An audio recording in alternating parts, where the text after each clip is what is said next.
Bonsoir les amis de la Prolongue, j'espère que vous allez bien. Vidéo réaction concernant le match du Paris Saint-Germain face à l'Étoile Rouge de Belgrade. Victoire 6-1 des Parisiens qui se sont baladés au Parc des Princes face à une équipe totalement perdue. Les mecs ils étaient pas bien, hein. Les mecs de Belgrade ils étaient complètement perdus face à l'armada offensive parisienne. Match très impressionnant des Parisiens qui grâce à ce succès remontent sur la deuxième place de leur poule, juste derrière le Napoli qui s'est imposé il y a quelques minutes face à Liverpool.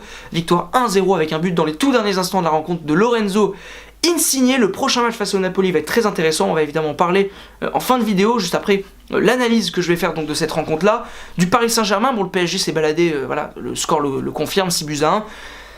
Le PSG a fait un match de Ligue des Champions, mais un vrai match de Ligue des Champions, quoi. Au niveau de l'intensité, au niveau des plans de jeu qui ont été très bien respectés de la part des joueurs. Il y a eu des mouvements de très grande qualité de la part du Paris Saint-Germain qui a énormément frappé au but.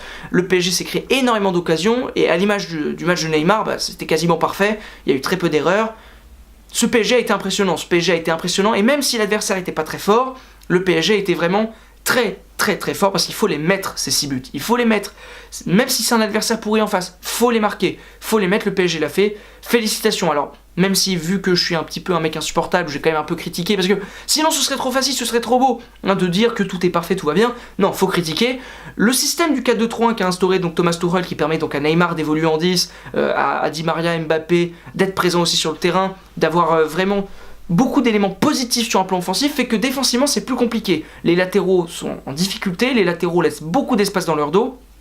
Et l'Étoile Rouge de Belgrade, qui n'a pas été très brillant offensivement, ils ont réussi tout de même à marquer un but en passant de manière totalement inexplicable dans le dos de Juan Bernat et en transperçant cette défense parisienne. Et puis pareil, le milieu de terrain, Rabiot, Verratti, ok, offensivement c'est impressionnant, ils ont des qualités de dingue.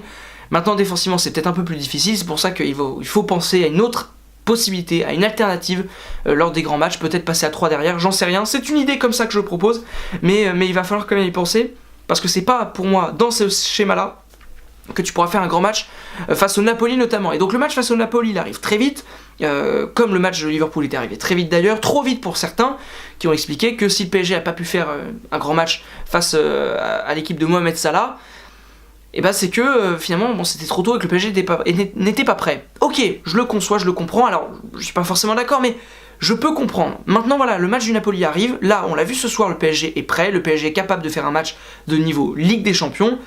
Il va falloir le confirmer très vite face au Napoli, et si c'est pas le cas, s'il y a encore un mauvais résultat, une contre-performance, je parle pas d'un match nul, hein. Attention, j'ai conscience que le Napoli reste quand même une très bonne équipe de football et qu'un match nul au Napoli ce serait génial. Mais si jamais il y a défaite et que comme face à Liverpool, on n'a jamais l'impression dans cette rencontre que le PSG peut rivaliser face au Napoli, et bah va falloir se poser les vraies questions et enfin comprendre que le problème du PSG n'est pas uniquement dû à un entraîneur.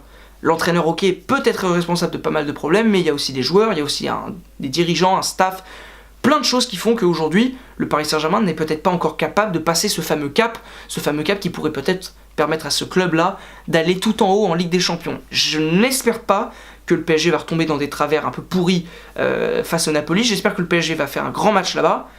Après voilà, tout est possible dans le football, le PSG nous l'a prouvé en plus dans son histoire récente. Espérons que le PSG va faire un grand match face à ce Napoli-là et que le PSG va tout simplement confirmer que oui, cette année, enfin, ils ont les moyens de leurs ambitions. Merci beaucoup d'avoir regardé cette petite vidéo sur la Prolongue, j'espère que vous avez bien apprécié ce petit moment partagé avec moi, avec ma personne. Voilà, ça faisait longtemps que j'avais pas fait de vidéo réaction, je pouvais pas les faire, c'était galère, il y avait trop de trucs, bon, bref. Là j'ai enfin trouvé le temps, je suis claqué, c'est pour ça que la vidéo est un peu moins enjouée que d'habitude, mais j'ai essayé de donner une analyse assez intéressante, j'espère que ça vous aura donc plu. Abonnez-vous, likez, partagez, commentez si c'est le cas. Allez voir également la vidéo que j'ai fait pour coup de sifflet sur le match de Monaco face à Dortmund. Alors c'est un peu moins réjouissant parce que Monaco a pris une tarte, donc c'est forcément moins sympa à regarder, mais quand même, allez venez jeter un petit coup d'œil à cette vidéo. Encore une fois, merci beaucoup de l'avoir regardé jusqu'au bout celle-ci, et à la prochaine sur la chaîne de la Prolongue. Ciao tout le monde.